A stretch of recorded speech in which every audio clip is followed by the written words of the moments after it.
mesmerizing wedding collection. Tejaswini by Chungat Jewelry. तुम्हारे लिए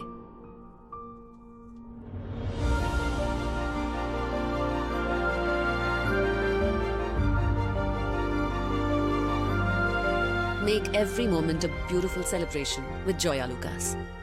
കേരളത്തിന്റെ വിഷൻ ക്യാപിറ്റലായ അങ്കമാലിക്ക് കേരളത്തിന്റെ vision expert hi tech eye testing ഫെസിലിറ്റിയോടെ 100-ൽ പരം ഇന്റർനാഷണൽ ബ്രാൻഡുകളുമായി ഇടിമണിക്കൽ എഡ്ജ് ഓപ്റ്റിക്കൽസ് ഇപ്പോൾ അങ്കമാലിയിൽ.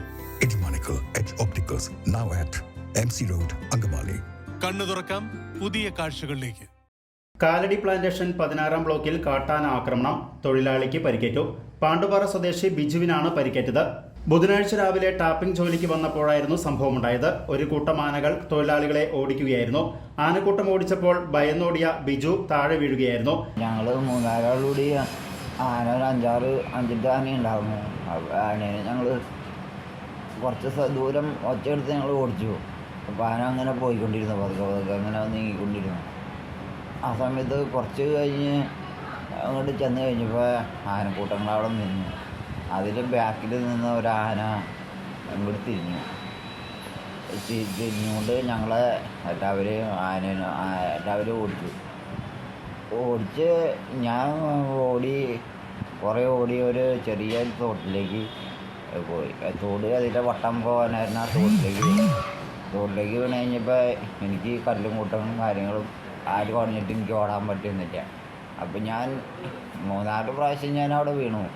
ആന ഞാൻ ബാക്കോട്ട് തിരിഞ്ഞ് നോക്കുമ്പോൾ ആന തൊട്ടടുത്തെത്തി.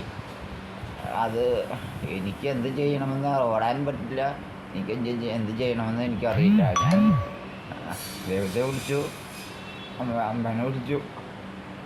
പരിക്കേറ്റ ബിജുവിനെ അങ്കമാലി LF ആശുപത്രിയിൽ പ്രവേശിപ്പിച്ചു. 9 ആനകളുള്ള കൂട്ടമായിരുന്നു. സ്ത്രീ തൊഴിലാളികൾ ഉൾപ്പെടെ 4 പേർക്ക് നേരെയാണ് കാട്ടാനക്കൂട്ടം ആക്രമണം നടത്തിയത്. അപ്പോൾ നമ്മൾ സാധാരണ ചെയ്യണമെന്ന് പറഞ്ഞാൽ നമ്മൾ പോകുമ്പോൾ കുറച്ച് പേരോട് ഉള്ള ആനകളൊക്കെ കൂടി ആനേനെ ഓടിച്ചിട്ട് നമ്മൾ അതിനെ ഓടിച്ച് ആ ടാസ്കിൽ വെട്ടാമെന്ന് ചെയ്യാറ്. അത് സ്ഥിരമായിട്ടുള്ള ഇത് തന്നെയാണ്. അതുപോലെ നമ്മൾ ചെന്നപ്പോൾ ഈ ആന പതുക്കെ നീങ്ങിക്കൊണ്ടിരുന്നു.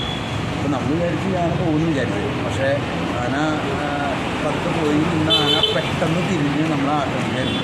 ഞങ്ങൾ 4 പേരുണ്ടായിരുന്നു. ഈ 4 പേരും 4 വഴിക്ക് ഓടി. അതുകൊണ്ട് കുറേ അപകടങ്ങൾ ഒഴിവായി. ഒരു വഴിക്ക് ഓടിയെന്നുണ്ടെങ്കിൽ ആനയ്ക്ക് ഓടിക്കാനായിട്ട് എളുപ്പമായിരുന്നു. ഇതിപ്പോൾ 4 വഴിക്ക് ഓടിയുകൊണ്ട് ബിജു എന്ന് പറഞ്ഞ ചേട്ടൻ വേറെ ഒരു സൈഡിലേക്ക് ഓടിയുകൊണ്ട് ആ ചേട്ടൻ്റെ അടുത്തേക്ക് ആനയ്ക്ക് എത്താൻ പറ്റിയില്ല. ഞങ്ങളുടെ പിന്നാലെയാണ് വന്നത്. അതുകൊണ്ട് ആൾ രക്ഷപ്പെട്ടു. പക്ഷേ ആ ഓട്ടത്തിലാണ് ആൾ വീണ്. ആൾക്കിപ്പോൾ ഗുരുതരമായ പരിക്കിലാണ് ഇപ്പോൾ ആൾ. വീഴ്ചയിൽ ബിജുവിന്റെ തണ്ടലിനും കൈകൾക്കും കാലിനും പരിക്കേറ്റിട്ടുണ്ട്.